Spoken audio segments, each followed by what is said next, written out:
For the first half of 2019, there was a lot of stuff in the anime/games industry that people were complaining/arguing about in comparison to the first half of previous years. To bring up a few examples, we got the Vic Mignogna allegations, bring back the National Dex as well as #FireMasuda, and the topic of today's video, Netflix's version of Neon Genesis Evangelion.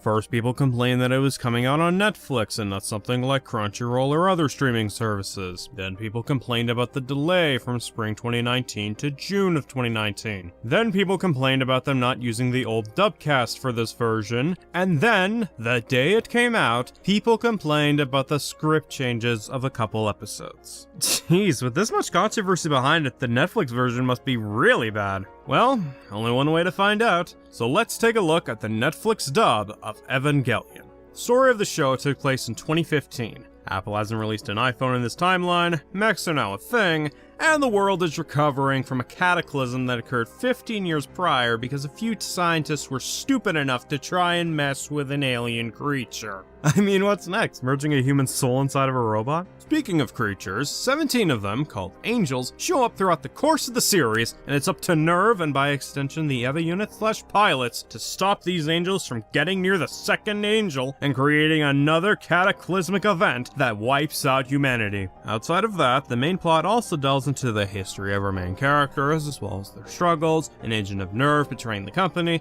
and the entire thing ending with the instrumentality being pulled off, and are mainly destroying his own wall of negative emotions and instrumentality bubble him and the others are in. A lot of the episodes are pretty much Monster of the Week episodes you'd see in Toku Sentai/Magical Girls shows, but when it delves into the characters themselves, whether they be main or otherwise, both during these episodes and episodes that focus solely on the characters and doesn't have an angel attack in it, it does a good job establishing their backstory and why they are who they are in present day, on top of doing a good job developing these characters from characters I didn't like into characters I did like over time. That being said, there is one episode I don't feel pulls this off well, and that is the last episode before what is pretty much the two-part finale. In this episode, we bear witness to the final angel Kaoru, who befriends Shinji, says that he likes them, turns out to be an angel, betrays Shinji, and then gets crushed by Shinji in order for the world to be saved, which cripples Shinji emotionally. Oh, and that's just the tip of the iceberg, folks. But I'm gonna spoil it right now. This is way too fucking fast pacing and character-wise, especially for the result they are trying to pull off, which is turning Shinji into a nervous wreck filled with guilt. If this had been done over the course of 2 to 3 episodes, kind of like what they did with Shinji's friend Toji, where we see Kaoru and Shinji slowly build a bond and the like, or even showcase more bits of Kaoru's backstory, that could have worked with making Shinji riddled with guilt and feeling the way that he did in the scene after Kaoru's death, since he spent a good amount of time with Kaoru, and the bond feels a lot more natural on top of that. I'm not against the idea of Shinji and Kaoru forming a bond, friendship or otherwise, it's just the execution I take issue with. And since they did all of this in one episode, while also cutting to other things in the same episode, like where Asuka is, Retsuko and Gendo talking about events in a previous episode, Seele talking about Gendo betraying them, Gendo crafting Adam onto his hand, Unit 1 fighting Unit 2 who was possessed by Kaoru at the time, Isato and another worker at Nerve considering self-destructing the base to prevent a third impact. Yeah, it makes this episode a goddamn mess in terms of pacing and trying to achieve the result they wanted when it comes to Shinji's mental state as well as the bond, and it doesn't make me a fan of Kaoru, let alone his bond with Shinji, because it comes across as poorly handled/rushed.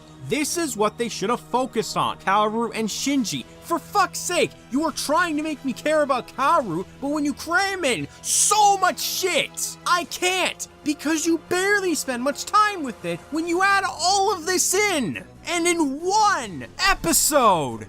Fuck! And needless to say, I am not a fan of Kaoru. He felt slapped into the story, and the execution of him pacing-wise wasn't handled well. Like they tried to make him an important part of Shinji as a character, but it didn't feel natural at all, character or chemistry-wise personally. Hell, I wasn't even a fan of his personality. It was really bland and uninteresting, something that could have been fixed if they expanded upon it, but they didn't. And yes, I know this show had issues with deadlines, but that is a reason in the end, and while that may explain why this episode potentially has pacing issues and the like, it doesn't excuse it, and the problem is still present, unfortunately. It just explains why, but the problem still exists.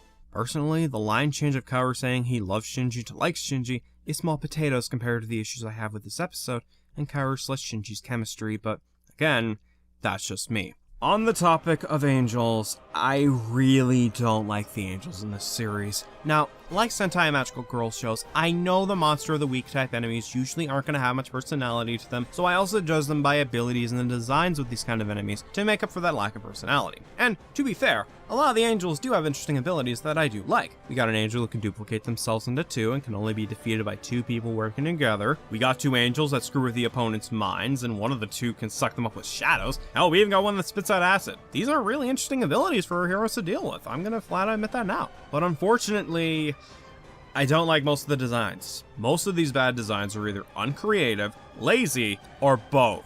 One of my least favorite designs is Ramiel. It is just a shape. Are you serious? So I guess even the angels think geometric shapes are evil. Speaking of crap, let's go over some more designs that I don't like. A dong with whips. A dome with legs that Kirby decided to use as an enemy 2 years later. White fungus. Lightning bolts glued together. A circle made up of DNA strands. Oh, wait, never mind. It becomes a squiggly line. Oh, never mind. It makes all the difference. A squiggly line, everybody. Yeah, really getting the creative juices flowing there, Gynex. And yes, I've stated simple can be effective in the past.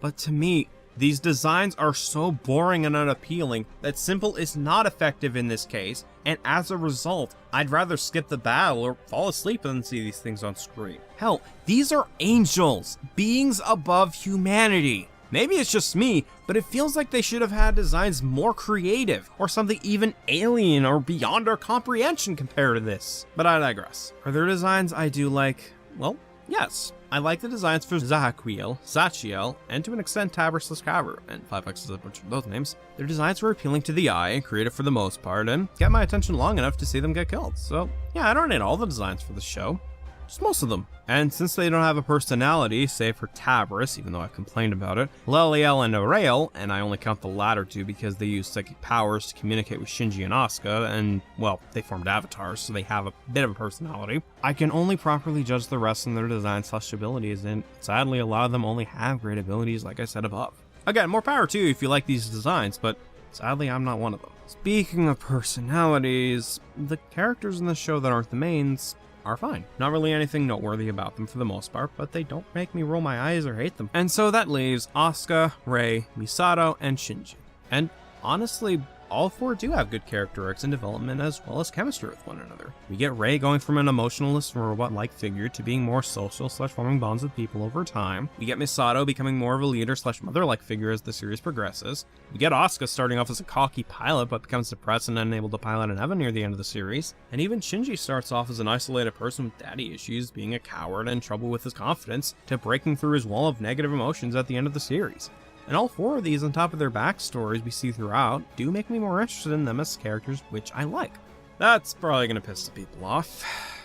Whoops. Speaking of whoops, there isn't really much I can say about the animation element of this series. Coloring is good and appealing to the eyes, the character designs are good outside of most of the angels, the backgrounds look really great and appealing on the eyes, and the fight scene/movement itself is very fluid and clean for the most part. I guess that just leaves the audio, so let's just start with the music. The soundtrack itself has some really good tunes that not only fit with the scene it's used for, but is also really catchy/great to listen to on its own, such as the theme song, Cruel's Angel's Thesis, Angel Attacks 1 through 3, even the Eva theme songs are pretty good as well. Which leaves the voices. Now, the Japanese voice acting is really good, and the actors do deliver a great performance. However, that's not the reason I'm sighing. See, Evangelion's dub has two English versions to it. The original dub by ADV Films, and the Netflix dub. Now, both dubs do have their great performances. Amanda Winley Rei in the ADV version was pretty good. I like Clifford Chaplin's portrayal of Kaoru, as well as Casey Mongillo as Shinji in the Netflix version, and both Stephanie McKeon and Tiffany Grant do a good job in their performances as Asuka, but the ADV Films one is a little bit clunky in terms of quality and performance, as well as the script, in comparison to the Netflix version. Now, it's not a terrible dub though, just want to clarify that, and the cast of the ADV version did improve by the time the Rebuild movies came out, so honestly when it comes to the dub, neither one is a bad option to go with, but the Netflix version is currently legally available, while the ADV dub is out of print, and the Netflix one is a little bit more faithful to the original version script-wise, outside of a couple script changes like the Kaoru line. So ultimately the choice is yours. But speaking of choice, now it's mine to wrap things up. Overall, the Netflix dub of Evangelion is a good translation of the original material, and I do recommend it if you haven't seen the show before. Yes, it does have a few script changes, and one thing I forgot to mention is that one of the songs is missing due to licensing issues, allegedly, but I view those as minor issues when it comes to a dub of this. I don't know, maybe it's because I grew up with 4 kids and saw a lot worse dubbing, but this is ultimately kind of minor, but that's just me, obviously. But now that I have seen the show to completion, I guess that means it's time to tackle a certain something from my past. Thank you all for watching. Special thanks goes out to my patrons, and coming soon will be my review of the end of Evangelion. It's been a long time coming for me. Take care, everyone.